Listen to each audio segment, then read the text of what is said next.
ज्ञानवापी मस्जिद में शिवलिंग को लेकर हिंदू पक्ष की ओर से पुरजोर दावे किए जा रहे हैं, लेकिन गुरुवार को हिंदू पक्ष ने गंभीर आरोप लगाए। हिंदू पक्ष की दलील यह है कि शिवलिंग में 63 सेंटीमीटर का सुराख जानबूझकर किया गया ताकि शिवलिंग को फव्वारा साबित किया जा सके, और यह दावा कि जिस चक्री से सुराख हुआ वो बरामद भी हो गया। मस्जिद परिसर के अंदर जो वजू खाना है उसमें शिवलिंग मिला है और हमने मांग की है कि उसको संरक्षित किया जाए, उसको प्रोटेक्ट किया जाए।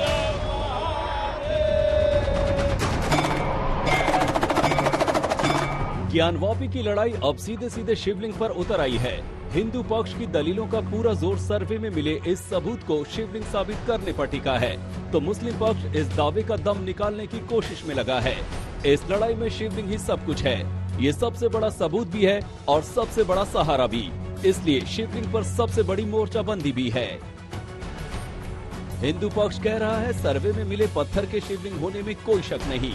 मुस्लिम पक्ष कह रहा है ये तो वजू खाना का फव्वारा है। हिंदू पक्ष कह रहा है शिव आराध्य हैं, उनका आदर होना चाहिए, वजू बंद होना चाहिए। मुस्लिम पक्ष का आरोप है कि शिवलिंग पर बस अफवाह फैलाई जा रही है।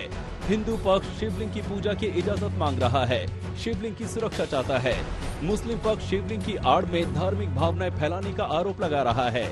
ये जो शिवलिंग था वो मुस्लिम पक्ष के कब्जे में था और जो ये फव्वारा कह रहे हैं उसको एक्चुअली डैमेज किया है इन्होंने, और फव्वारे में 63 सेंटीमीटर का जो छेद पाया गया है, जो एडवोकेट कमिश्नर साहब ने भी कहा है, वो छेद इन्हीं लोगों ने किया है।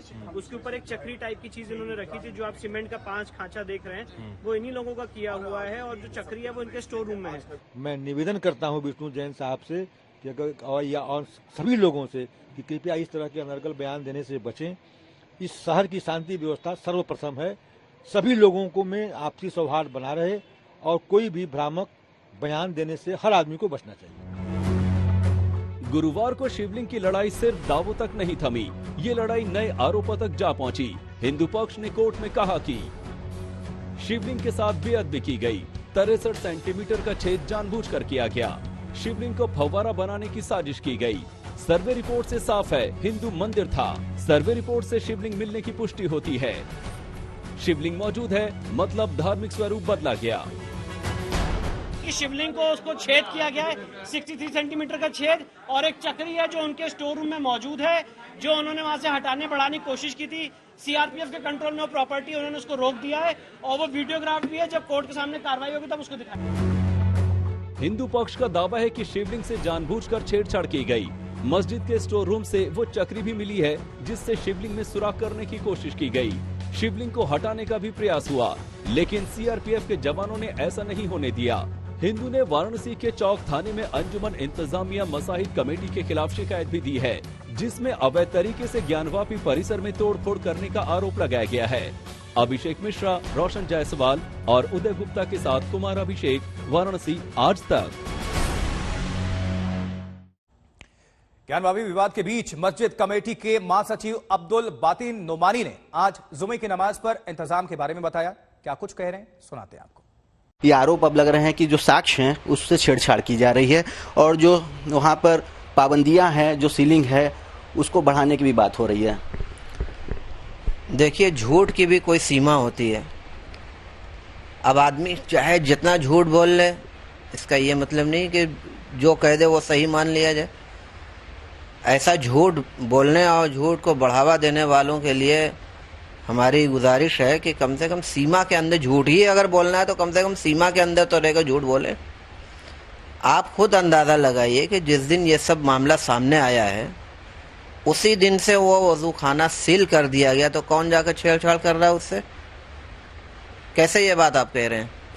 या वो जो आदमी आरोप लगा रहा है वो कैसे ये बात कह रहा है?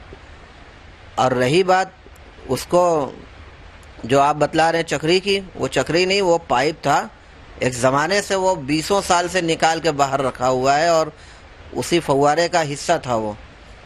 तो अब इस तरीके की बातें करना कि छेड़छाड़ हो रही है, साक्ष्य, अगर छेड़छाड़ हो रही है, साक्ष्य वहाँ सिक्योरिटी के लोग मौजूद हैं, इतनी तगड़ी सिक्योरिटी लगी हुई है, उसके बावजूद छेड़छाड़ हो जा रही है। ये बात ऐसी आप करें, या जो लोग इस तरीके की बात कर रहे हैं ऐसे करें, कम से कम दिमाग में बात अट तो सके। कैसे ये मुमकिन है? ये सरासर बोतान और झूठ है, इसकी हकीकत से कोई ताल्लुक नहीं। वही देश के रियल एस्टेट सेक्टर के लिए कोरोना काल में नौकरी पेशा लोग तारनहार साबित हुए हैं और एक रिपोर्ट में ऐसा दावा किया गया है कि कोरोना के 2 साल के दौरान प्रॉपर्टी के 2/3 से ज्यादा खरीदार नौकरी पेशा लोग ही थे। वहीं इसके बाद सेल्फ एम्प्लॉयड लोगों ने भी घर खरीदने में बढ़ चढ़कर हिस्सा लिया है।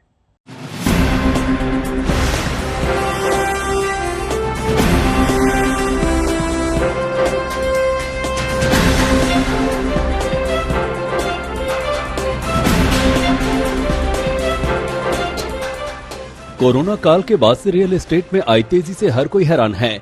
कभी बड़े घरों की जरूरत को बिक्री बढ़ने की वजह बताया जाता है, तो कभी किराएदार से मकान मालिक बनने की हसरत घरों के बिकने की बड़ी वजह करार दी जाती है। वैसे तो ये दोनों कारण रियल एस्टेट की रफ्तार बढ़ाने में योगदान निभा रहे हैं, लेकिन इन दोनों वजहों के साथ मिलकर नौकरी पेशा लोग घरों की बिक्री बढ़ाने का काम कर रहे हैं।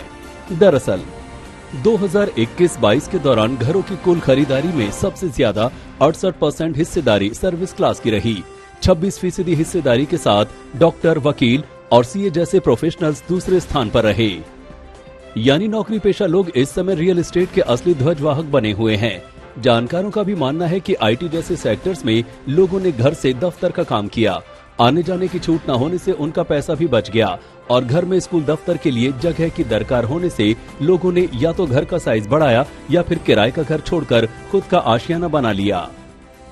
पिछले 1 दशक से रियल एस्टेट मार्केट इंडिया में एक एंड यूजर मार्केट रही है, लेकिन जो लेटेस्ट सर्वे आया है उसमें 2 बातें निकल के आई हैं कि बिजनेस क्लास की contribution and private equity funds की इन्वेस्टमेंट रियल एस्टेट सेक्टर में बढ़ी है। इसका जो मेजर कारण है वो ये है कि अब इंडिया में रियल एस्टेट सेक्टर 5 से 7 साल के अप साइकिल में एंटर कर रहा है एंड बढ़ती रॉ मटेरियल की कॉस्ट्स एंड डिक्रीजिंग सप्लाई की वजह से प्राइसेस में भी बढ़ोतरी आ रही है। इसलिए इन्वेस्टर्स को उम्मीद है कि real estate as an asset class अब आगे कुछ सालों में अच्छी रिटर्न देगा। जो इंटरेस्ट रेट की सब्सिडी गवर्नमेंट ने दी है, आरबीआई ने इतने रिलैक्स इंटरेस्ट रेट रखे हैं, उसके कारण बहुत से लोग जो पहले जिनका मेंटालिटी था कि हम रेंट पे रहे, maximum people they want to own their house. एक लोगों के माइंडसेट में घर छोटा हो लेकिन अपना हो, राइट। अगले 12 से 24 महीने वी पर्सनली थिंक ये मोमेंटम कंटिन्यू रहेगा मार्केट में, बिकॉज अभी भी वर्क फ्रॉम होम चालू है, अभी भी इंटरेस्ट रेट बहुत अट्रैक्टिव है। So the market will be gaining momentum in the coming few months and it will stay at least for the next 2 years। अगर बिक्री के आंकड़ों पर नजर डालें तो ये भी बड़े घरों की डिमांड बढ़ने की तस्दीक कर रहे हैं। पिछले साल mid to high end segment के साइज के घरों की मांग 79% रही, जबकि 2 BHK घरों की डिमांड 38% रही। वहीं कुल डिमांड में 3 BHK मकानों की हिस्सेदारी 26% दर्ज की गई। दिल्ली NCR में 4 BHK घरों की बिक्री सबसे ज्यादा रही। रिपोर्ट के मुताबिक दिल्ली NCR में 4 BHK घरों की बिक्री सबसे ज्यादा 17% रही। इसके अलावा कुल बिक्री में 16% हिस्सेदारी स्टूडियो अपार्टमेंट्स की रही। मुंबई में सबसे ज्यादा 46% मकान मिड रेंज और 39% घर हाई एंड कैटेगरी के रहे। उधर बेंगलुरु में करीब 16% मकान लॉन्ग टर्म निवेश के लिए खरीदे गए। बड़े शहरों में हैदराबाद में लग्जरी मकानों की डिमांड सबसे ज्यादा रही। चेन्नई और पुणे में मीडियम साइज के घरों की डिमांड सबसे ज्यादा 60 और 59% रही। बेंगलुरु में करीब 56% डिमांड हाई एंड मकानों की रही। सबसे ज्यादा 17% लग्जरी मकानों की और 8% अल्ट्रा लग्जरी मकानों की डिमांड हैदराबाद में देखी गई। यानी देश के 7 बड़े रियल एस्टेट मार्केट्स में हर किसी ने बिक्री बढ़ाने में पूरा योगदान दिया। आदित्य केराना, आज तक।